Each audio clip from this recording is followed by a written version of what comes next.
Hey guys, what's up? Lewin here at GarageBand and Beyond. Today I'm going to be teaching you how to use the bass in your song, the bass frequencies, to make the choruses in your pop songs really lift and get absolutely massive. It's a pretty simple thing to do, and first we're just going to start by listening.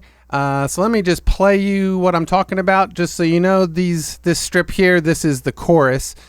So we're going to be coming in a little bit before the chorus just so you can hear that difference, okay? So here we go.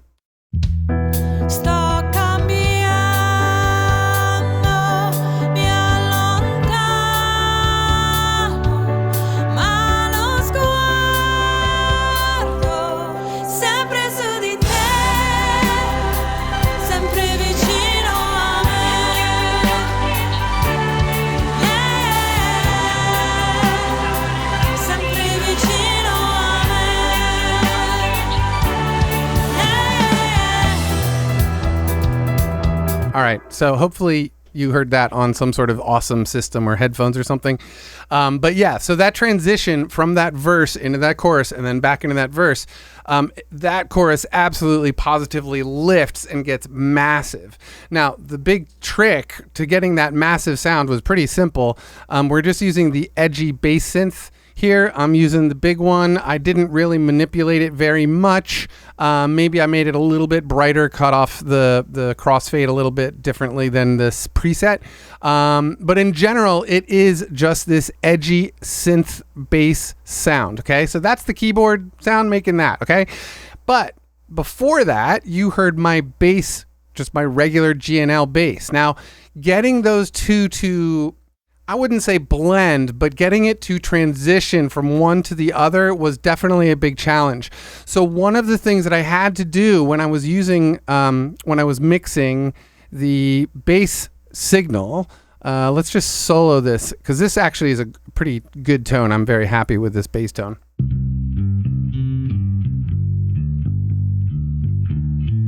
Okay, so what I really had to do was just take a compressor that I like and love. And in fact, this guy right here, the FG Stress, oh my gosh, by far my favorite compressor right now. This thing is amazing on vocals, acoustic guitars, just even the whole mix. You can throw this in the main output and it's just awesome. Anyway, I used this and I turned it up pretty high. So the input's around 6.7 dB. So it's pushing pretty hard and it's releasing slowly. Okay. So what I really wanted to do was make sure that the compressor was working and holding on to any long extended notes. So it was nice and smooth, not lots of dips or anything. So it was big sounding and it didn't ever stop being big sounding. Okay. So depending on what compressor you like to use, all I can say is you're going to be working that compressor harder than normal. There are a couple of videos on the internet, on YouTube here about, how to make your bass like get extra sustain and all that stuff using compression. Check out, there's a ton of videos, whoever you like to watch. I haven't made one of those videos, maybe I should. But basically you want an electric bass sound that has tons and tons of sustain in it, okay? It has to be big because when you do get to that synth sound, it's just gonna get bigger. So you don't want that transition to be too huge. You do want it to be huge, but not too huge, if that makes any sense. You know what I mean? It has to transition from that verse to the chorus in a way that's not like, oh my gosh, I got to reach over and turn the bass down on my computer or my system, you know? That's just one of those things. So let's listen again, and we will hear, let's unsolo this guy. We're going to listen to the second chorus. And we're going to talk a little bit about this transition, okay? So there's a few different things that happen from the verse into the second chorus, and we will listen first and discuss second.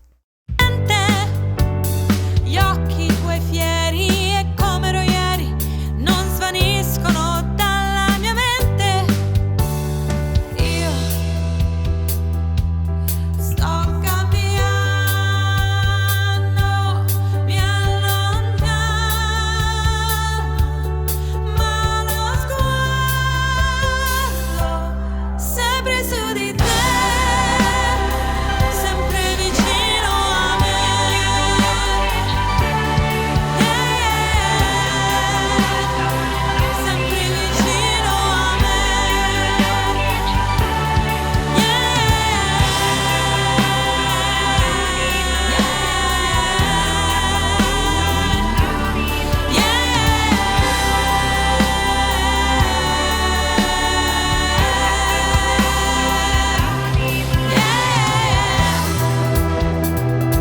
All right. So what you heard was basically we went from that single vocal, which had just a little bit of reverb on it, not a ton of effects.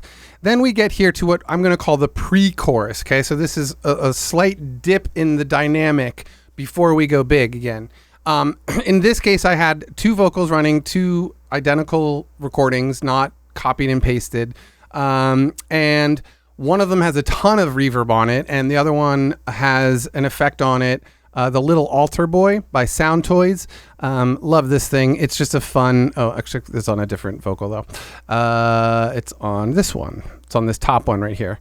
I love this one. I was using the rock vocal. Just put some distortion on there and a little bit of... pitch correction, but just a tiny bit because she doesn't really need it. But the plugin just automatically does that. So anyway, but mostly we're using the, Little Altar Boy for distortion, just to give it something new in the chorus on the vocal. So, when you're doing this, you do have to find a few, it's good to find a whole, not a completely new, different vocal tone, just something that is like a little bit spicier than the verse vocal tone. Just one of those things to help lift the chorus up, give it a little bit more energy. In this case, it's just a little bit of distortion. It's not too audible. Let's see if we solo it.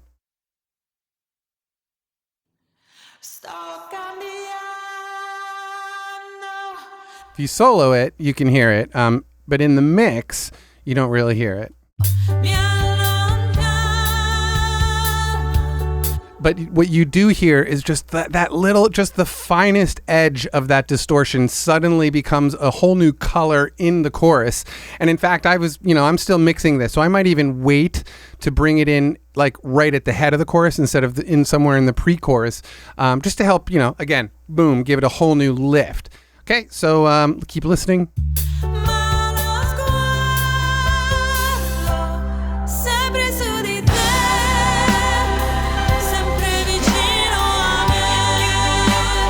Okay, so the only other thing I would add to this is this particular sound, just so you know what it is. It's that the arpeggiating one.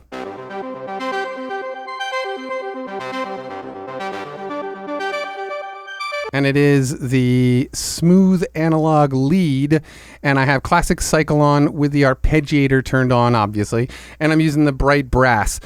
This was just something I wanted to get that poking out, arpeggiating sound. The bright brass is nice.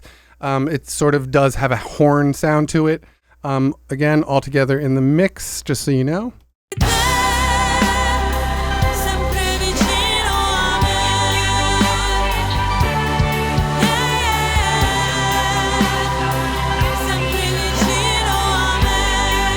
So that's it. That just gives it a nice ornamental thing that's going on.